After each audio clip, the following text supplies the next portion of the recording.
بسم اللہ الرحمن الرحیم۔ السلام علیکم اسٹوڈنٹس، آپ کے اردو کے نصاب میں شامل نظم نمبر 4 جو مولانا حالی نے لکھی ہے، یہ حالی کی طویل نظم مسدس حالی کے 7 بند ہیں جو آپ کے سلیبس میں اسلامی مساوات کے نام سے شامل ہیں۔ سیکنڈ ایئر اس کے 5 بندوں کی تشریح میں نے آپ کو کروا دی تھی۔ آج اس کا 6واں بند دیکھیں۔ یہ ہو سکتے ہیں ان کے ہم جنس کیوں کر، نہیں چین جن کو زمانے سے دم بھر، سواری کو گھوڑا نہ خدمت کو نوکر، نہ رہنے کو گھر اور نہ سونے کو بستر، پہننے کو کپڑا نہ کھانے کو روٹی، جو تدبیر الٹی تو تقدیر کھوٹی۔ سب سے پہلے اس کے جو لفظ میں نے انڈر لائن کیے ہیں ان کا مفہوم دیکھ لیں۔ ہم جنس کہتے ہیں ایک ہی جنس کے لوگ، یعنی برابر کے لوگ۔ چین سکون کو کہتے ہیں۔ دم بھر لمحے بھر کے لیے۔ تدبیر الٹی ہونا یعنی سوچ کے برعکس ہونا۔ تقدیر کھوٹی ہونا کا مطلب ہے بدقسمتی۔ تو اس کا مفہوم یہ ہوگا کہ امیروں کا یہ جو طبقہ ہے وہ غریبوں کی مانند کیسے ہو سکتا ہے کہ جن کو زندگی میں ایک لمحے کے لیے بھی چین حاصل نہیں ہوتا، ان کے پاس نہ کوئی سواری، نہ رہنے کو گھر، نہ کپڑا، نہ کھانے کو روٹی میسر ہوتی ہے، اور اپنی حالت کو بہتر کرنے کے لیے اگر وہ کوئی تدبیر کرتے بھی ہیں تو بدقسمتی سے وہ بھی الٹی پڑ جاتی ہے۔ تو اس میں مولانا حالی غریب اور مفلس طبقے کی صورتحال بیان کرتے ہیں۔ وہ دولت مندوں اور غریبوں کی زندگی کا موازنہ کرتے ہوئے کہتے ہیں، اور جو امیروں کی نظر میں مفلسوں کی جو وقت اور اہمیت ہے اس پر روشنی ڈالتے ہوئے کہتے ہیں کہ یہ مفلس اور نادار لوگ کیونکہ سماجی اور معاشی طور پر امیروں سے کم درجے کے حامل ہوتے ہیں، تو اس لیے بے حس اور ظالم دولت مند طبقے کے لوگ ان عام انسانوں کو نفرت اور حقارت کی نگاہ سے دیکھتے ہیں۔ وہ ایسے غریب اور بے سر و سامان لوگوں کو جنہیں ہر وقت مصیبتوں سے ہی واسطہ رہتا ہے، جن کے پاس نہ کوئی سواری، نہ نوکر چاکر، نہ رہنے کے لیے گھر اور نہ کھانے کے لیے کھانا اور نہ پہننے کے لیے کپڑا ہے، یہ لوگ ان کو انسان ہی نہیں سمجھتے۔ غریب لوگ بڑے بدقسمت ہوتے ہیں۔ وہ اپنے حالات بہتر بنانے کے لیے اگر کچھ کرنا بھی چاہتے ہیں تو کیونکہ ان کے پاس امیروں جیسے وسائل نہیں ہوتے، اس لیے ان کی ہر تدبیر الٹی ہی پڑتی ہے۔ وہ غریبی کی دلدل میں دھنستے چلے جاتے ہیں۔ جتنا ہی وہ اس میں سے نکلنے کی کوشش کرتے ہیں وہ اتنا ہی اس میں پھنستے چلے جاتے ہیں۔ ایسے لوگوں کو امیروں کا طبقہ انسان ہی نہیں سمجھتا بلکہ ان سے نفرت کرتا ہے اور لا تعلق رہتا ہے۔ یہاں تک کہ قوم پر برا وقت ہو تو امیروں کا طبقہ بالکل بے پرواہ رہتا ہے اور مصائب کا شکار غریب لوگوں کے کام آنے کی بجائے ان سے نفرت کرتا ہے۔ وہ غریب لوگوں کو حقیر سمجھتے ہیں اور اپنے آپ کو ایک بالا تر مخلوق سمجھتے ہیں، جیسے انہیں اپنے عیش و آرام کے سوا کسی چیز کی پرواہ ہی نہیں ہوتی۔ حالانکہ اسلام میں زکوٰۃ، صدقہ اور خیرات وغیرہ کے ذریعے سے دولت کی تقسیم کا حکم دیا گیا ہے، اور عام طور پر مہذب معاشروں میں دولت جو ہے وہ ملک و ملت کی فلاح اور بہبود کے لیے ہی استعمال ہوتی ہے، لیکن امیر لوگ جو ہیں وہ اس بات کو نہیں سمجھتے۔ تو اس میں ریفرنس کے لیے یہ اشعار دیکھ لیں۔ بند نمبر 6 میں یہ مفہوم بھی میں نے آپ لکھ دیا ہے۔ اس میں ریفرنس کے لیے یہ 2 اشعار ہیں کہ کہیں بد نصیبی نے پیچھا نہ چھوڑا، کئی روپ بدلے، کئی بھیس دھارے، خدا بے غرض نہ خدا لا تعلق، کوئی ڈوبتا ہو تو کس کو پکارے۔ ٹھیک ہو گیا۔ اب اس کا بند نمبر 7 دیکھیں، آخری۔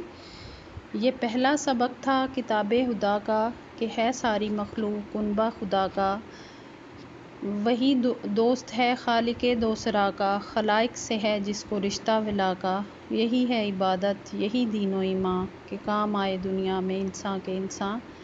اس میں سب سے پہلے دیکھیں کتاب خدا یعنی ہدایت دینے والی کتاب مراد ہے قرآن مجید۔ خالق دوسرا کا مطلب ہے دونوں جہانوں کا پیدا کرنے والا، مراد ہے اللہ تعالیٰ۔ خلائق، خلق کی جمع ہے، مخلوقات، اللہ تعالیٰ کی پیدا کی ہوئی چیزیں۔ ولا کہتے ہیں محبت اور دوستی کو، رشتہ ولا کا۔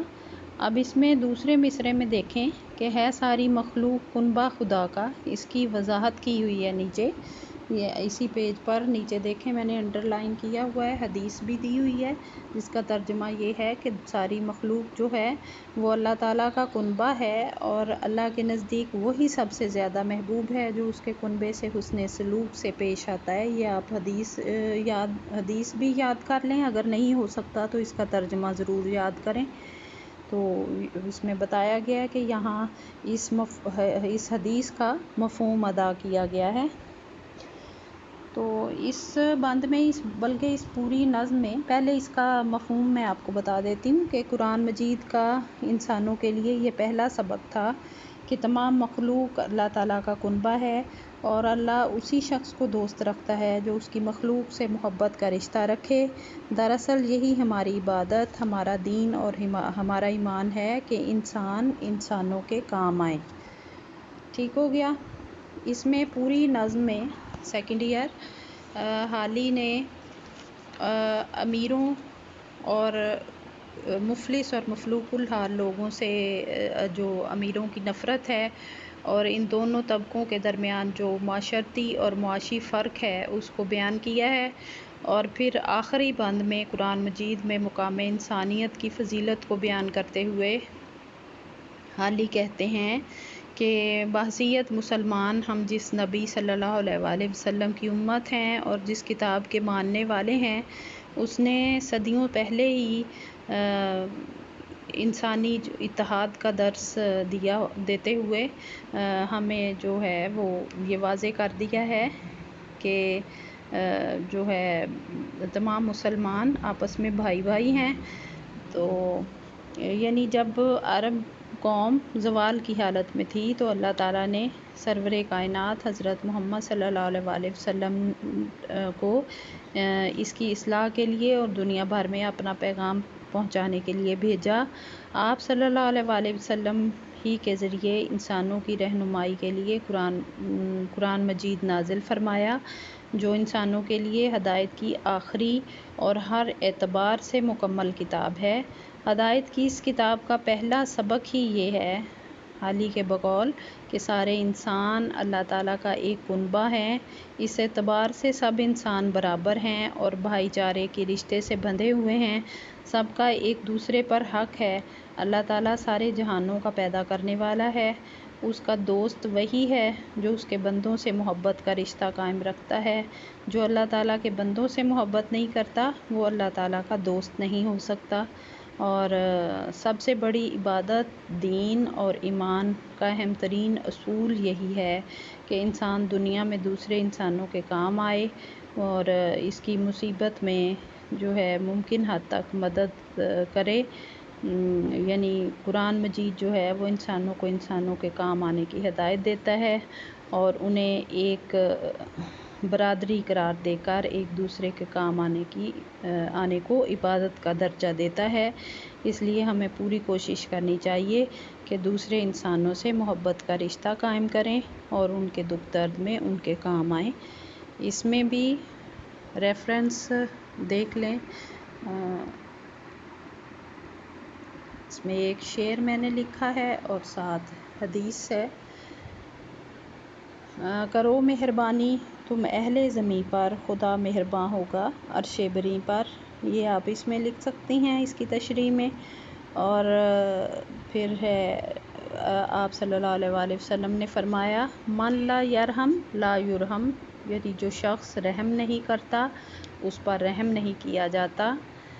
تو اس کے علاوہ حجۃ الوداع کے موقع پر آپ صلی اللہ علیہ وآلہ وسلم نے انسانیت کا جو عظیم اتحاد انسانیت کا عظیم پیغام دیتے ہوئے فرمایا تھا کہ تم سب آدم کی اولاد ہو اور آدم علیہ السلام مٹی سے بنے تھے، تم میں سے کسی عربی کو اجمی پر اور اجمی کو عربی پر اور کسی گورے کو کالے پر اور کالے کو گورے پر کوئی فضیلت نہیں ہے سوائے تقویٰ اور اچھے اعمال کے۔